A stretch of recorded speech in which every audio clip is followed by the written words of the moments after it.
Hi friends, welcome back to my channel. నేను మీ సుహారిక భాగ్యాల. ఈరోజు ఎన్నో పోషకాలు ఉండే ఈ రాజ్మా కర్రీ ఎలా చేసేద్దామో చూసేద్దాము. ఇప్పుడు ఈ రాజ్మా కర్రీని కుక్కర్లో వేసుకొని కుక్ చేసుకోవాలి.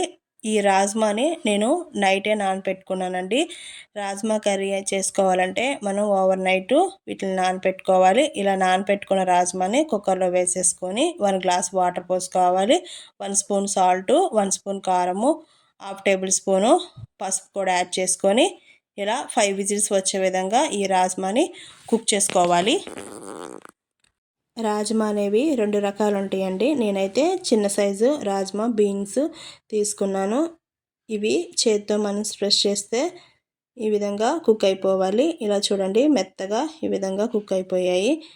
వేరొక గిన్నె పెట్టుకొని ఒక 2 టేబుల్ స్పూను ఆయిల్ యాడ్ చేసుకోండి. ఆయిల్ అనేది బాగా హీట్ అయిన తర్వాత యాలకులు, చెక్క, లవంగాలు, ఒక బిర్యానీ ఆకు వేసుకొని ఫ్రై చేసుకోండి. ఇలా ఫ్రై అయిపోయిన తర్వాత 1 స్పూను జీలకర్ర కూడా యాడ్ చేసుకొని వేపేసుకోండి. అలాగే సన్నగా కట్ చేసి పెట్టుకున్న పచ్చిమిర్చి కూడా యాడ్ చేసుకొని ముందు పచ్చిమిర్చి ఫ్రై చేసుకోవాలి. ఒక 2 చిన్న సైజు ఉల్లిపాయల్ని ఇలా మిక్సీలో పేస్ట్ చేసేసుకొని వేసుకోండి. ఇలా వేసుకున్న తర్వాత మొత్తం అంతా ఇలా మిక్స్ చేసుకోవాలి. ఒక 2 మినిట్స్ పాటు ఉల్లిపాయ అనేది ఇలా పచ్చివాసన పోయి గోల్డ్ బ్రౌన్ కలర్ వచ్చే విధంగా వేపేసుకోవాలి. ఇలా వేగిపోయిన తర్వాత 1 స్పూను అల్లం వెల్లుల్లి పేస్ట్ కూడా యాడ్ చేసుకొని మొత్తం అంతా ఒక 2 మినిట్స్ పాటు ఇలా మిక్స్ చేసుకోండి. ఇలా అల్లం వెల్లుల్లి పేస్ట్ మొత్తం వేగిపోయాక 1 స్పూన్ పసుపు యాడ్ చేసుకొని ఒక 2 పెద్ద సైజు టమాటాలను కూడా ఇలా ప్యూరీ చేసేసుకొని యాడ్ చేసేసుకోండి. మొత్తం అంతా ఇలా 2 మినిట్స్ పాటు ఇలా మిక్స్ చేసేసుకోండి. ఇలా ఒక 10 మినిట్స్ పాటు మూత పెట్టేసుకోండి. ఇలా మూత పెట్టేసుకున్న తర్వాత టమాటా ప్యూరీ అంతా కూడా ఇలా పచ్చివాసన పోయి మొత్తం మగ్గిపోతుంది. ఇలా మగ్గిపోయిన తర్వాత ఒక 2 మినిట్స్ పాటు మొత్తం అంతా ఇలా మిక్స్ చేసుకోవాలి. ఇలా మిక్స్ చేసుకున్న తర్వాత మనం ముందుగానే ఆల్రెడీ కారం వేసుకున్నాము ఉడికించిన రాజ్మాలోకి, కాబట్టి ఇప్పుడు తక్కువ కారం వేసుకోవాలి. అలాగే 1 స్పూన్ సాల్ట్ కూడా యాడ్ చేసుకొని మొత్తం అంతా ఒక 2 మినిట్స్ పాటు ఇలా మిక్స్ చేసుకుందాము.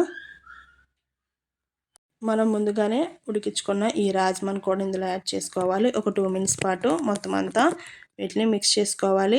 దీనికి ఇంకా మనం వాటర్ ఏమి వేయవలసిన అవసరం లేదు. ఆల్రెడీ రాజ్మా కుక్ చేసిన దాంట్లోనే వాటర్ కంటెంట్ అనేది ఉంది, కాబట్టి అవసరం లేదు. ఒక 10 మినిట్స్ పాటు ఇలా మీడియం ఫ్లేమ్లో మూత పెట్టేసుకోండి. ఈ విధంగా రాజ్మా కర్రీ అనేది సింపుల్ ప్రాసెస్లోనే రెడీ అవుతుంది. లాస్ట్లోని 1 స్పూను గరం మసాలా కూడా యాడ్ చేసుకోండి. గరం మసాలా యాడ్ చేసుకున్న తర్వాత కొత్తిమీర కూడా యాడ్ చేసుకొని ఒక 2 మినిట్స్ పాటు మీడియం ఫ్లేమ్లో మూత పెట్టేసుకొని మొత్తం అంతా ఇలా మిక్స్ చేసుకోవాలి. చూడండి, ఎంతో టేస్టీ అయిన ఈ రాజ్మా కర్రీ సింపుల్ ప్రాసెస్లో ఒకసారి ఇలా ట్రై చేయండి. అలాగే పిల్లలకు కూడా హెల్త్కి చాలా మంచిది. ఎన్నో పోషకాలు ఉన్న ఈ రాజ్మా కర్రీ రోటీ, చపాతీ, రైస్లో కూడా చాలా బాగుంటుంది ఈ కాంబినేషన్. ఎన్నో పోషకాలతో కూడిన రాజ్మా కర్రీ సింపుల్గా ఇలా ఒకసారి ట్రై చేయండి. ఇది రోటీ, చపాతీ, రైస్లో కూడా చాలా బాగుంటుంది. దీంట్లోనే ఎక్కువగా ప్రోటీన్స్ అనేవి ఉంటాయి, ఫైబర్ అనేది ఎక్కువగా ఉంటుంది. పిల్లలు తినడం కూడా హెల్త్కి చాలా మంచిది. ఇలా ఒకసారి సింపుల్ ప్రాసెస్లోనే ఒకసారి ట్రై చేయండి. అలాగే రెసిపీ నచ్చినట్లయితే సబ్స్క్రైబ్ చేసుకొని ఒక లైక్ చేయడం మాత్రం మర్చిపోకండి. Thank you so much.